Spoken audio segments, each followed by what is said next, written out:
मैं doctor Suneet Meel, assistant professor, government college Sumerpur. जैसा कि हम अपने पहले वीडियो के अंदर इस बारे में चर्चा कर चुके हैं, जो हमारा फर्स्ट पेपर था ह्यूमन ज्योग्राफी, उसके बारे में हमने पिछले वीडियो में आपको बताया था। आज हम जो हमारा सेकंड पेपर है थ्योरी का, ज्योग्राफी ऑफ राजस्थान, उसके बारे में चर्चा करेंगे। जैसे कि पहले पेपर में हम देख चुके हैं कि प्रत्येक जो पेपर है उसमें आपके 5 इकाइयां हैं।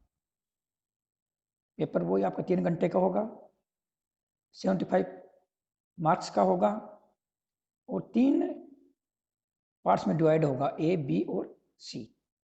ए में 10 very short type questions, B में 5 शॉर्ट आंसर्स और सी के अंदर 3 लॉन्ग आंसर्स आपके होंगे।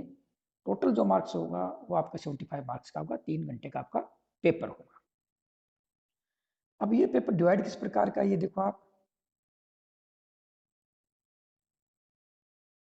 इसमें 5 इकाइयां आपको स्पष्ट रूप से स्क्रीन पे दिखाई दे रही हैं। इसके अंदर 5 इकाइयां हैं। इकाई फर्स्ट, सेकंड, थर्ड, फोर्थ और फिफ्थ।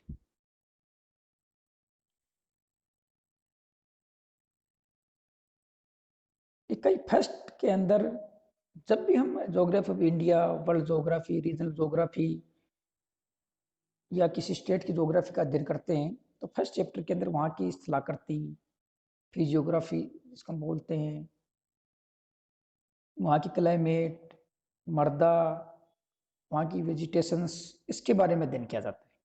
तो राजस्थान के संदर्भ में जो हमारी प्रथम इकाई है, उस इकाई के अंदर भी धरातल तथा धरातली विभाग, यानी राजस्थान के जो विभिन्न प्राकृतिक संरचनाओं के कारण हम अलग अलग भागों में विभाजित करते हैं।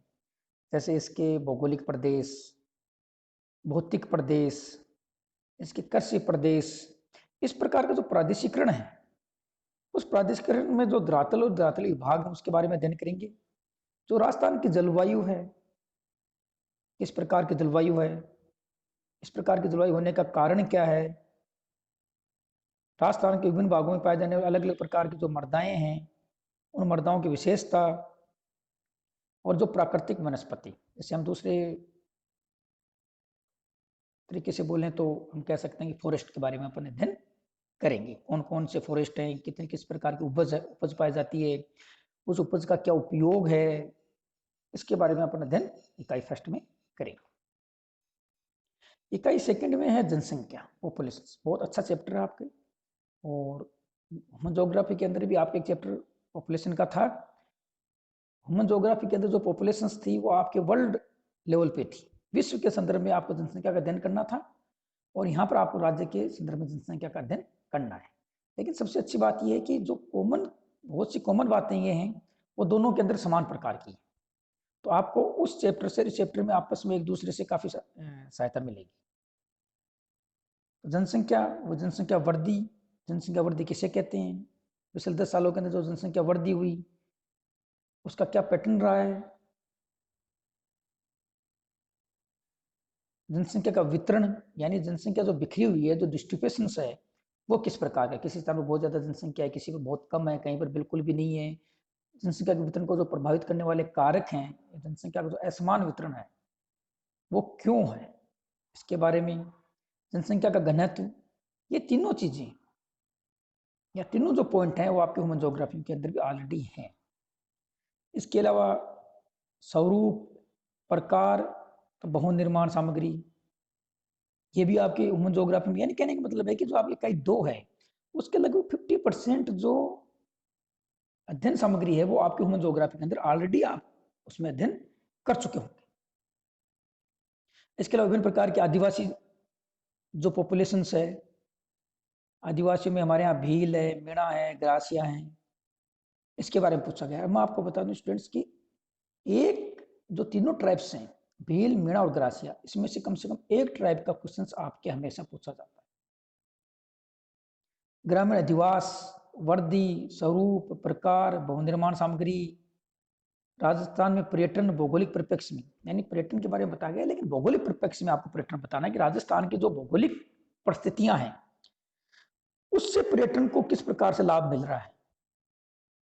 जो दूर दूर से जो लोग आते हैं वो राजस्थान की किस चीज को देखने के लिए आ रहे हैं, भूगोल का पर्यटन में क्या योगदान है, इसके बारे में आपको बताना है। इकाई 3 में राजस्थान में जो खनिज संसाधन है उनके बारे में बताया गया है।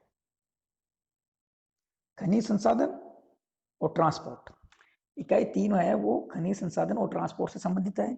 तो खनिज संसाधनों का वितरण, उत्पादन, प्रमुख खनिजों के भंडार, उद्योग स्थायीकरण के कारण, स्थितिक प्रतिरूप, ये हमारे पहली जो भाग है इकाई 3 का उसमें है। यानी राजस्थान के अंदर कौन कौन से खनिज पाए जाते हैं, कहाँ कहाँ पाए जाते हैं, खनिजों के संदर्भ में राजस्थान की स्थिति किस प्रकार की है, बहुत अधिक खनिज पाए जाने के बावजूद भी राजस्थान की जो इकोनॉमिक कंडीशन सब बहुत अच्छी क्यों नहीं हो पा रही है,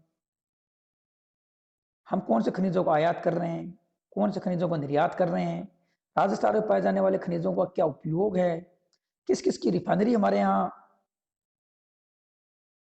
लगाई हुई है, इन सब बातों का अध्ययन अपन यहाँ पर करेंगे। ये तो खनिज हो गया। दूसरे उद्योगों का स्थायीकरण, यानी किसी स्थान पर उद्योग को स्थापित करने के लिए कौन कौन से कारकों की आवश्यकता पड़ती है, इसके बारे में भी इस इकाई में बताया गया है। देखिए आप देख रहे हो कि जो उद्योग है उनका संबंध किसी विशेष स्थान पर पाया जाता है, तो कोई ना कोई कारण तो ऐसा रहा होगा जिस कारण उद्योग किसी विशेष स्थान पर जाकर स्थापित होते हैं, हर कहीं स्थान पर स्थापित नहीं होते। उन कारणों का अध्ययन अपन इस चैप्टर में करेंगे। फिर आपका ट्रांसपोर्ट, रेल है और सड़क। आपके ट्रांसपोर्ट में 2 ही पॉइंट है। हवाई जो ट्रांसपोर्ट है वो आपके इस चैप्टर में नहीं है, तो आपके जो यातायात है उसमें रेल और सड़क मार्ग,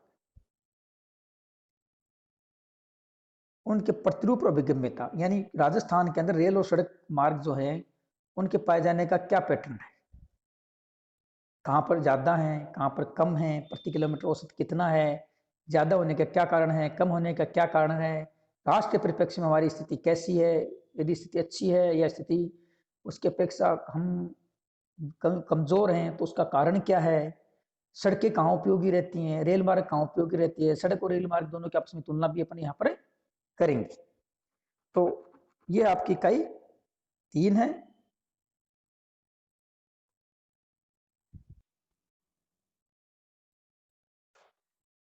इकाई 4, इकाई 4 है कृषि से संबंधित है। कृषि, कृषि भूमि का उपयोग, यानी राजस्थान के अंदर जो हमारी भूमि है उनको कितने भागों में विभाजित किया है उपयोग की दृष्टि से। फिर उसमें भी जो कृषि के लायक भूमि है उसका किस किस प्रकार से वर्गीकरण किया गया है इसके बारे में बताया जाएगा। प्रमुख फसलें, राजस्थान में पाए जाने वाली विभिन्न प्रकार की जो फसलें हैं जैसे गेहूं है, मक्का है, बाजरा है, तिलहन है, कपास है, उनके बारे में, उनकी क्या भौगोलिक परिस्थितियां हैं, राजस्थान में कितना इनका उत्पादन हो रहा है, कौन सा जिला प्रथम है, उसके लिए क्या आवश्यक सुविधाओं की जरूरत है, सरकार क्या सुविधाएं उपलब्ध करवा रही है, व्यापार की स्थिति कैसी है, इसके बारे में बताया। सिंचाई के साधन, राजस्थान में कौन कौन से सिंचाई के साधन पाए जाते हैं, किसका उपयोग ज़्यादा हो रहा है, किसका उपयोग कम हो रहा है, कौन से क्षेत्र के अंदर कौन से सिंचाई के साधन का अधिक उपयोग हो रहा है, इसके बारे में बताया जाएगा। इसके अलावा भूमिगत जल प्रमुख सिंचाई परियोजनाएं, इंदिरा गांधी नहर परियोजना, चंबल घाटी और माई। राजस्थान के 3 मल्टी जो उद्देश्य परियोजनाएं हैं, वो उद्देश्य जो परियोजनाएं हैं उन परियोजनाओं को इस इकाई में आपके दिया गया है। इंदिरा गांधी नहर परियोजना, चंबल घाटी परियोजना, माई बजा सकते। देखो मैं आपको स्टूडेंट से क्लियर कर देना चाहता हूँ, तीनों में से एक योजना अवश्य पूछी जाती है। एक योजना पिछले साल आ जाती है, अब आपके पास में 2 बचती हैं, तो 2 में से एक योजना आपके अवश्य पूछी जाती है, इसलिए आपको योजना अच्छी तरह से याद करनी है। इसके अलावा पशुपालन, संख्या, क्षेत्र प्रारूप, तो प्रमुख नस्लें, यानी अलग अलग प्रकार के पशुओं की कौन कौन सी नस्लें हमारे यहाँ पाई जाती है। एक तरीके से ये जो चैप्टर है वो 3 इकाई जो है 3 भागों में डिवाइड कर दी गई। एक तो एग्रीकल्चर में, जिसके अंदर आपके विभिन्न प्रकार के फसलें और सिंचाई के साधन, एक बहुउद्देश्य परियोजनाएं, और तीसरा आपका पशुपालन। हालांकि तीनों ही कृषि से संबंधित है, लेकिन यदि माइनर रूप से इसको डिवाइड करें तो ये इकाई है वो 3 भागों में डिवाइड हो रही है। फिर इकाई आपकी 5, जैसा कि मरुस्थल हमारी पहचान है। राजस्थान के 61% जो एरिया है वो रेगिस्तान से कवर्ड है। रेगिस्तान धीरे धीरे अपने पांव फैला रहा है। हमारी रेगिस्तान जो है वो हमारे राजस्थान की एक जीवनचर्या का एक भाग है। हम राजस्थान के बारे में अध्ययन करें और उसकी ज्योग्राफी का अध्ययन करें और उसमें मरुस्थल शामिल ना हो तो फिर वो अध्ययन अधूरा है। इस कारण हमारी जो 5वीं इकाई है वो है आपकी मरुस्थल। अरावली प्रदेश, पूर्वी कृषि औद्योगिक प्रदेश, हाड़ौती प्रदेश का विस्तृत अध्ययन, यानी मरुस्थल का अध्ययन तो करना ही करना है। इसके अलावा हमारे पास में 3 जो नेचुरल रीजन हमारे हैं, मध्यवर्ती अरावली प्रदेश, पूर्वी जो मैदानी प्रदेश है जो कृषि के लिए विशेष रूप से उपयोगी है, तो हाड़ौती का जो पठारी प्रदेश है हमारा दक्षिणी पूर्वी भाग, उसका अध्ययन भी अपन कहाँ करेंगे, इस इकाई के अंतर्गत करेंगे। इस प्रकार से जो हमारा ज्योग्राफी का द्वितीय प्रश्न है आपके फर्स्ट ईयर, सेकेंड ईयर और थर्ड ईयर के अंदर तीनों ईयर्स में मिलाकर के सबसे इजी जो सिलेबस है वो आपका ज्योग्राफी राजस्थान का है। क्योंकि पहली बात तो हम अपने ज्योग्राफी जो राजस्थान की ज्योग्राफी है उससे ऑलरेडी परिचित है, कहाँ पर्वत हैं, कहाँ पठार हैं, कहाँ नदियाँ पाई जाती हैं। इसलिए पहली बात तो इस ज्योग्राफी को समझने में हमें बहुत ज़्यादा मेहनत करने की आवश्यकता नहीं, क्योंकि हम ऑलरेडी बचपन से ही ये चीज़ देखते आ रहे हैं, इसलिए हमारे ऑलरेडी इस बात की समझ है। और दूसरी बात ये कि इसी ज्योग्राफी और राजस्थान का अध्ययन आप 12th क्लास में भी कर चुके हो। कुछ जो आपके चैप्टर्स हैं वो ह्यूमन ज्योग्राफी वाले जो बुक है उससे रिलेटेड है। इसलिए ज्योग्राफी और राजस्थान आपके 3 ईयर्स है जो first year, second, third year, उसमें सबसे इजी सिलेबस का चैप्टर है। धन्यवाद।